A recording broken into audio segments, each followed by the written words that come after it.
Olá, bem-vindos. Espero que estejam todos bem, com saúde física e emocional dentro do possível. Hoje eu trouxe um tema para nossa reflexão relacionado novamente à pandemia, que é a depressão, que pode ou não ser causada por essa situação que estamos vivenciando, né? Nós vemos uma situação de dualidade comportamental nessa pandemia. Nós temos tomado conhecimento de um aumento considerável de ações solidárias de compaixão pelo semelhante, isso é muito bom, né?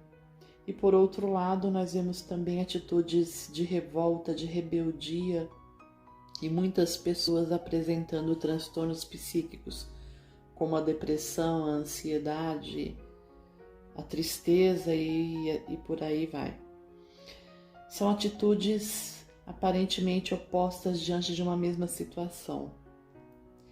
E a pergunta seria, existe alguma ligação entre esses dois tipos de comportamento tão distintos, né? A grosso modo, pode parecer que nada tem a ver, que são apenas reações diferentes, dependendo da personalidade de cada pessoa. E é sim, não deixa de ser. Mas não é apenas isso, não. Nós podemos dizer que uma situação é consequência da outra. Porque tanto a negação, que gera rebeldia, quanto os transtornos psíquicos diversos, como a depressão, né, tem estreita ligação com a falta de atitudes solidárias e fraternas. E não vamos levar isso pelo lado de ser piegas, essa afirmação. E também aqui não temos a pretensão de racionalizar o problema da depressão, que é bastante grave. Nós vamos aqui tentar apontar soluções, esclarecendo a compreensão do que é a depressão para tentar facilitar a libertação do conflito. Essa ligação não tem apenas caráter espiritual ou religioso. A ciência tem andado cada vez mais lado a lado com a espiritualidade, admitindo que fazer o bem faz bem sim ao corpo e à emoção, porque a euforia que se sente após atos de generosidade, trabalhos voluntários, envolve sensações físicas que liberam endorfinas e outras substâncias naturais do corpo, que diminuem dores e também a depressão. Alan Lux é autor de um livro chamado O Poder Curativo de Fazer o Bem, os benefícios espirituais e a saúde em ajudar os outros. Essa pessoa entrevistou mais de 3.000 voluntários para tentar entender o bem de ser solidário para a saúde física, emocional e mental. Ele reuniu muitos estudos, diversas pesquisas sobre os benefícios proporcionados pelo altruísmo e pelo trabalho voluntário. E ele identificou que tem uma relação de causa e efeito entre ajudar os outros e ter boa saúde. E ele concluiu, pelos seus estudos, que todos os participantes tiveram um aumento de sensação de bem-estar e de alegria após realizar essas ações voltadas ao bem. Consequentemente, eles apresentaram também, essas pessoas que foram pesquisadas, redução em seus níveis de estresse e maior equilíbrio emocional. E também descreveram que após uma ação generosa, experimentaram sensações de calor no peito, de uma energia renovada e sentimento de euforia seguido de calma, uma calma muito grande, muito profunda. E o mais curioso nesse estudo que essa pessoa fez foi que as pessoas relataram que após iniciar trabalhos voluntários tiveram melhora e até desaparecimento de problemas de saúde, como insônia, úlceras, dor de cabeça, dor nas costas, depressão, gripes e resfriados. É impressionante, né? E foram muitas pessoas, né? Foram mais de 3.000 pessoas que participaram dessa pesquisa. Então, partindo do pressuposto de que o sentimento contrário ao da solidariedade e compaixão é o egoísmo, nós vamos ver a seguir que o egoísmo é a causa principal dos transtornos psíquicos, inclusive da depressão. E o antídoto realmente é a prática do bem. Então eu trouxe sobre isto um trecho de um livro chamado Reforma Íntima Sem Martírio, ditado pelo espírito Hermâncio Fox, onde a benfeitora faz essa referência dizendo o seguinte sobre a depressão.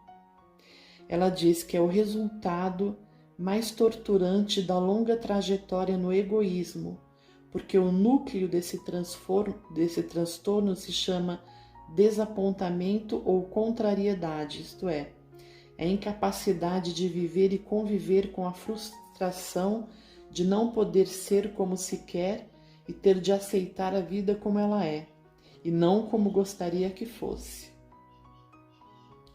Ela se refere à depressão como sendo os caprichos pessoais do ego que não foram atendidos.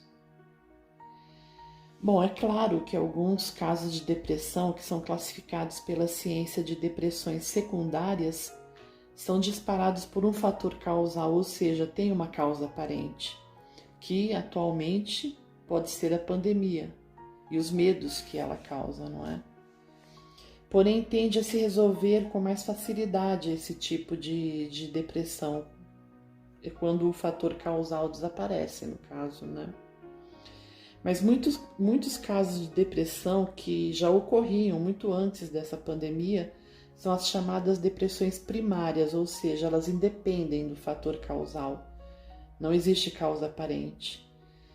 E não existe causa aparente porque a causa se encontra no inconsciente profundo da pessoa, que não percebe racionalmente essa causa porque o inconsciente nunca se comunica com o consciente. E essas causas, no mais das vezes, são muito antigas, são de vidas passadas, são de erros e desrespeitos às leis de Deus, que são as leis naturais. E esse conteúdo psicológico do inconsciente tende a vir à tona e disparar em dada fase existencial. E isso vem à tona em forma de culpa, de medo, de depressão, desânimo, ansiedade, tristeza e muitos conflitos, né? Conflitos diversos. Nós já falamos em reflexões anteriores que todos estamos submetidos à lei do progresso, que é, assim como todas as leis naturais, estão inscritas, impressas na alma de todas as pessoas. E quando a pessoa age contrariamente a essas leis, se estabelece um conflito emocional, trazendo sofrimento e exigindo o reparo desse conflito, dessas atitudes, não é? Para poder resolver o problema. Para isso ainda eu trouxe aqui de novo outra fala do livro Reforma Íntima Sem Martírio, onde a benfeitora continua se referindo à depressão como sendo uma tristeza da alma, que percebe intimamente com clareza suas imperfeições pela desobediência às leis naturais, não é? Então seria a depressão um estado de alma de desilusão, de sentimento de inferioridade e de desvalor pessoal, porque percebe em si mesma essas atitudes contrárias às leis naturais. Seria como que uma luta íntima entre o bem e o mal, entre o egoísmo e o amor. Diz ainda a benfeitora que o egoísmo corresponde ao hábito milenar do indivíduo ter os seus caprichos atendidos, que, contrariados, surgem em forma de transtornos psíquicos como a depressão, que são formas de insatisfação crônica com a vida, por esta não ser exatamente como se deseja, mas como a pessoa necessita para a sua transformação. Daí se identifica o aprendizado de que cada pessoa nasce no corpo, no local e na família e em condições ideais para o seu aprendizado e evolução. Isso deve ser visto e aceito de uma forma natural para que não resulte em insatisfação de vida e depressão. E realmente nós sempre ouvimos falar que a depressão ela é resultado de não aceitação com uma situação ou com a própria vida, né? Os conflitos de alma tendem a conduzir a pessoa a refletir sobre a necessidade da mudança. Isso tem um lado positivo, porque pode ser a busca de uma postura mais ajustada, não é, às leis da vida. E é assim que deve ser visto o conflito. Ele deve vir à tona para que possamos nos ajustar melhor. Então nós vemos que todos os conflitos de alma estão diretamente ligados aos defeitos de personalidade que precisam ser corrigidos. E esses defeitos têm no topo de causa de todos os males o egoísmo. Nós temos visto, mundo afora, de tempos em tempos, gestos de bondade e de solidariedade muito grandes por parte de pessoas que são consideradas missionárias, como, por exemplo, Mahatma Gandhi, Madre Teresa de Calcutá, Irmã Dulce, São Francisco de Assis e muitos outros, né? É claro que nós não vamos nos comparar a essas pessoas que são almas iluminadas, mas tomando por exemplo essas atitudes, vamos nos questionar sobre isso. Quantas vezes a dor de alguém nos atingiu a ponto de tomarmos alguma atitude realmente em favor do semelhante dessa pessoa? Porque não adianta a gente falar que tem pena, que sente muito, ficar reclamando pelas coisas erradas no mundo e não fazer nada, né? Quantas vezes nós vemos alguém em situação aflitiva e preferimos fingir não ver para não ter que fazer nada? Vamos nos questionar com sinceridade sobre isso. Porque nós devemos entender que aliviar a dor de alguém não significa resolver o problema dessa pessoa. Não é isso. Mas fazer qualquer gesto que venha trazer algum alento, algum apoio, uma esperança, ainda que seja uma palavra de incentivo, ou a nossa presença amiga mesmo, que mais das vezes é o que a pessoa mais precisa no momento de um sofrimento, né? De uma provação. Jesus nos disse que tudo o que fizéssemos a uma pessoa, a Ele estaríamos fazendo. E isso vale dizer que tudo de bom ou de ruim que fazemos a alguém, não é? Essa situação da pandemia que nós estamos passando nos chama a domar o nosso ego, na verdade, a combater os nossos caprichos pessoais em favor de alguém, em favor do semelhante. Nós sabemos que é necessário passar pelo que nós estamos passando. Não entender isso é agir contra si mesmo, é nadar contra a maré. É como se estivesse soando para nós um instante divino para a reparação do mal que há em nós. Essas atitudes que nós estamos vendo de pessoas que despertam para uma vida mais solidária, de preocupação com o todo, com o semelhante, pode significar a vitória íntima do bem contra o mal, sabe? Nós deveríamos procurar afastar de nós o orgulho e a rebeldia de achar que a vida não é como nós desejamos.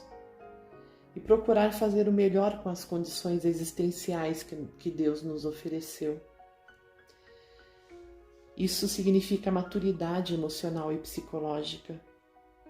Ao invés de revolta e inconformismo, nós devemos tomar novos posicionamentos na vida. Porque para isso nós viemos ao mundo, para educarmos nossas potencialidades adormecidas. Quem se mostra indiferente à dor alheia está doente de alma e precisa de cura. Não podemos ser como esses missionários, né, que passaram pela terra, mas nós podemos e devemos imitar os bons exemplos que eles deixaram, não é? Fazer o bem sem olhar a quem não precisa estar relacionado necessariamente a uma religião ou uma filosofia, porque ajudar o outro é condição primária, é essencial para a vida. Nós estamos interligados na vida. Precisamos nos reconectar com esse sentimento de comunidade, de doação, de cuidado com todas as pessoas, não só com a família ou com as pessoas que conhecemos. Então, finalizando a nossa reflexão de hoje, acreditemos que muitas vezes sacrificar algum tempo ou interesse pessoal em favor de alguém pode ser a cura para muitos conflitos de nossa alma. Conflitos que carregamos em nossa vida, como a depressão, como o vazio existencial, como a tristeza. Nós não podemos fazer tudo por todos, mas sempre podemos fazer algo por alguém. Para isso basta começar, fazer o bem pelo bem.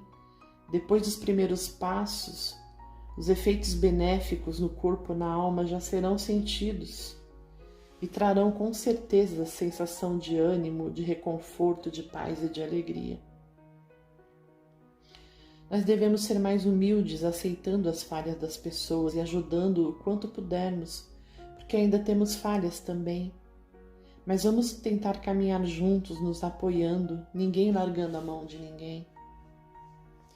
Cientificamente já está provado que fazer o bem produz naturalmente substâncias como a endorfina, que combate as dores, também hormônios do humor como a adrenalina e noradrenalina que combatem a depressão.